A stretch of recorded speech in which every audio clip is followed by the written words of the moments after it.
Hey everyone, it is time again for more election coverage. I'm here with Ed Humphreys. He's in Idaho Falls, making a stop here. You plan to speak tonight when you're in town, actually, to a group of people. Just tell me what got you in to running for governor this upcoming election. Well, I'd say there's a lot of reasons. It just seems like there's a growing insanity that's happening across our country, and Idaho isn't exempt from that. And really what I think it is we've had a political class that's run our state for a very long time and is kind of used to the status quo and running things the way they have been run. And what we see is this gradual loss of just the character of Idaho and the things that we love about this state. And I think that we have to be very bold in standing up for what we believe in and making sure that we have a state government that benefits us, the people, rather than the politically connected. So what is it that you believe in? You said stand up for what we believe in. What is that? I think there needs to be a state in this country that still celebrates family values, right, and traditional American values. Right now there's this push, and you see it happening in our schools, and particularly the universities, where there's a political agenda that's being pushed at the cost of everything else. And you know, particularly in East Idaho, this is something that we got a lot of strong families out in East Idaho. This is the reason why East Idaho has such robust and strong communities. But we see even now, as I talk with whether it's substitute teachers and parents, we see how this kind of anti-American, kind of very leftist agenda is being introduced into the schools, and it's worrying people, and it's at the cost of, well, education and the primary goal. Our state government is doing the same thing.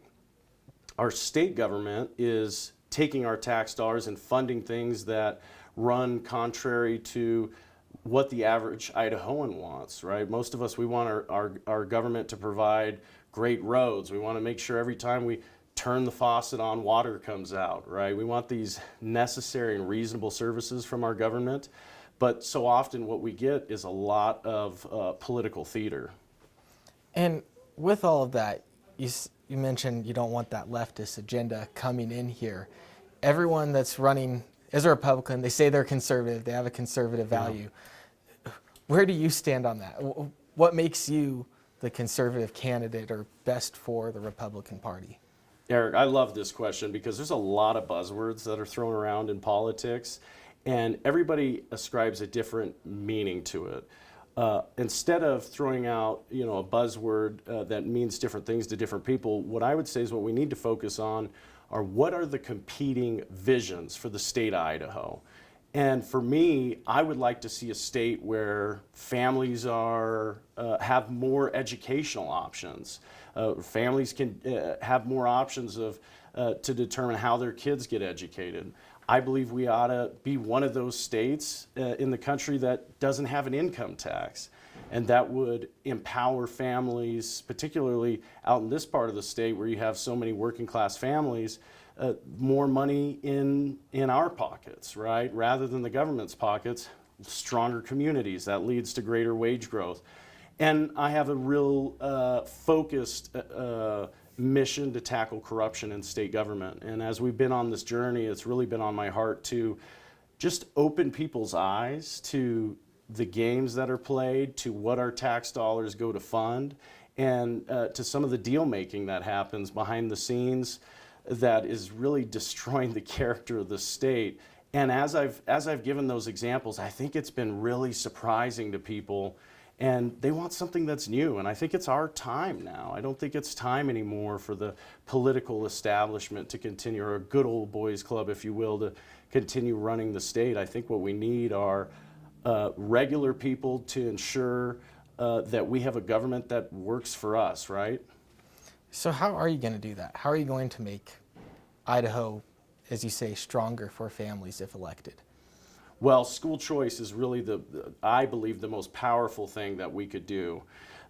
The reality is right now we see this one-size-fits-all model for education in this state. Now, mind you, we do have 61 charter schools here in the state of Idaho, but for a student population that's 350 plus thousand, that's not many options at all. I know even particularly here in Idaho Falls, you got charter schools that have a waiting list that's as large as the entire student body, and it just comes down to a lottery, which is really unfortunate because parents should have that robust menu of different choices for their kids. What we have now is this one-size-fits-all strategy with the introduction of these political agendas that's never going to work for everybody.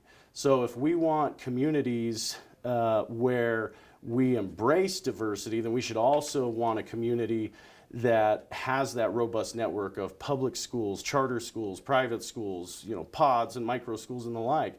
Lots of different options. I think that is the most powerful thing that we can do to help families in Idaho. So it's no secret right now that the Lieutenant Governor of Idaho and the governor are not getting along. Yeah. And they're elected, to say the least. To say the least, they're not getting along now. They're separately elected individuals. How do you see that relationship between the governor and lieutenant governor? If you were elected, how would you make that work? It's unfortunate to see what's been going on because really the ones who lose in the end is all of us, right? It's the people of Idaho who lose with those political contentions and all the theater that happens. Not only do we foot the bill to pay for all the grandstanding and the stunts and everything else, but what's happening is there's not that cooperation, there's not that synergy to deliver up solutions for us. And so it's something that concerns me greatly. I think, maybe that's one part of the Constitution that the legislature ought to revisit and see if it makes sense to have a governor and a lieutenant governor separately elected, because it would be so much better to really have a team in that way. The governor oversees the executive branch and the many agencies. We have over 180 agencies with 20 departments in our state government. But the lieutenant governor can really serve as that connection to the legislature and working well in a synergistic fashion with the legislature to accomplish some of these bold things that I'm talking about. Now, how would I, in that kind of situation, navigate it? It's really the same solution, whether for my Republican friends who are very concerned about the divisiveness in the Republican Party, and there's so many of us that are really seeking a measure of unity. I really want to offer up another word for unity, and the word I would offer up would be cooperation. But people only cooperate when there's a common goal, right? That is what's missing, is we don't have a common goal in which all of us can pursue, right, and go for. And when we have that kind of bold vision, you will see more of the cooperation. And that's why my platform, and anyone can go to edforidaho.com. They can see my platform and all the policy positions I've taken. It's very bold, and it's far reaching, and it would be incredibly beneficial for everyone in the state. That is something that can urge people who typically might not work together to come together to get a job done. So you mentioned all the agencies that are under that executive branch. And it's no stranger that you're younger than a lot of your opponents out there.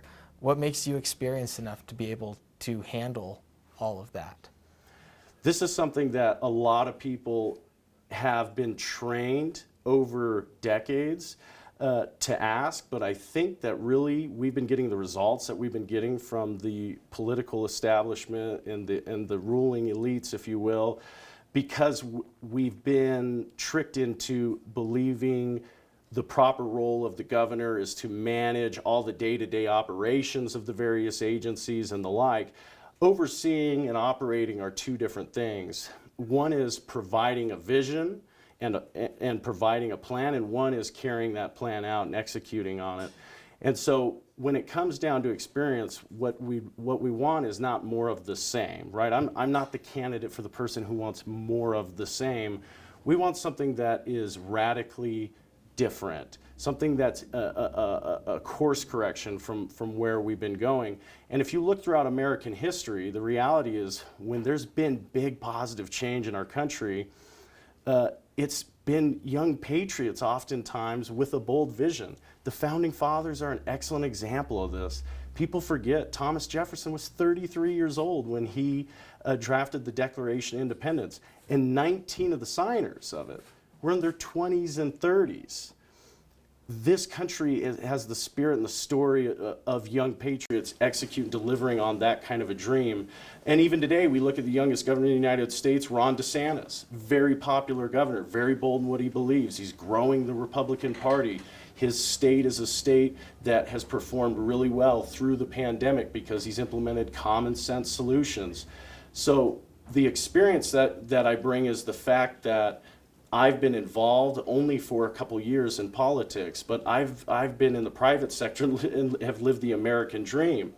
13 years ago, I was living in a rundown trailer park in western Colorado. I moved to Idaho Falls in 2013 because I was a roughneck on drilling rigs. I used to drill for oil. And then I got into finance, and I've been a financial planner for almost 5 years. Now I have a master's in finance and the like. And so the thing that's important is that I bring that finance mind into the political arena, which is a really, really rare, and this is I think a beautiful opportunity for the state, because it would be so powerful to have a governor sit down on the second floor of the Capitol on day one, say, bring me the budget for every agency in the state government, and bring me a box of red pens, because we're going to review it line by line together. That's a game changer, because in politics, if you want the truth, follow the money. So with all of that, you said that you want to go through line by line. There's budgets out there. You can see where the money's going. Where do you see that money? What could be improved upon? Oh my goodness, it is a disaster. And I want people to think about it this way. We only have 1.8 million people in the state of Idaho. There are 22 counties in America that have a larger population than our entire state government does. Yet the Idaho state government, like I said, has 20 departments, over 180 agencies, but get this, for the average Idahoan making about $50,000 a year, you're in an income tax bracket that is higher than you would be in 39 other states. We pay more in sales tax here in Idaho than you would pay in 33 other states. And get this, we pay sales tax on groceries. Most states don't levy a sales tax on groceries, at higher fuel taxes than 31 other states. The reality is our state government is like an iceberg. People only see a small fraction up top. People think it's about, law enforcement and roads and schools. No, that's actually a small part of the budget when you start to dig into it. And the reason for that is because we fund a whole lot of things that the government has no business being in. The reality, if you get down into the numbers, the whole movement like critical race theory and promoting these ideas that this country is foundationally some oppressive and dark evil nation. Our state tax dollars pays to promote that agenda. Our tax dollars fund the universities like Boise State University, which has a racial inventory quiz that asks the question, which event led to the rise of the idea of white supremacy? And according to BSU at their Student Equity Center, it's the Declaration of Independence is what they say. I mean, a founding document, something that many of us, myself included, hold sacred. They call that basically a racist document. We pay to promote those kind of ideas. You see it in the arts. I encourage you for my friends who go visit the Treasure Valley. I'll give you a perfect example of this. We pay our taxes, and politicians give that grant money, or through the state government, they give grant money to organizations like the Boise Art Museum. Last time I took my family to Boise Art Museum a couple years ago. They had figurines made out of cat hair. I'm not kidding you right now. We're talking the most garbage art you've ever seen in your life. This stuff exists, and we're seeing the degradation of the arts because government is getting involved in it. And I could go on and on about all the crazy things like that your tax dollars fund. Right now, your public health districts offer free condoms to any business that offers it. So while you're wondering why a road can't be widened or a bridge built and things like this that make sense, are reasonable, necessary in many cases, Well, it's because we're too busy paying our taxes so it can go buy free condoms for any business that requests it. This is outrageous. It's outrageous. We have to bring that stuff to an end. Was there anything else you'd like to add? I think one of the questions that unfortunately doesn't get asked enough, and this outlet, East Idaho News, is a particularly important one to have this discussion with. We unfortunately do not really ever have a serious conversation about corruption in government. And we need more investigative journalists that are actually going to tackle this really important issue. And I'll frame the discussion in this way.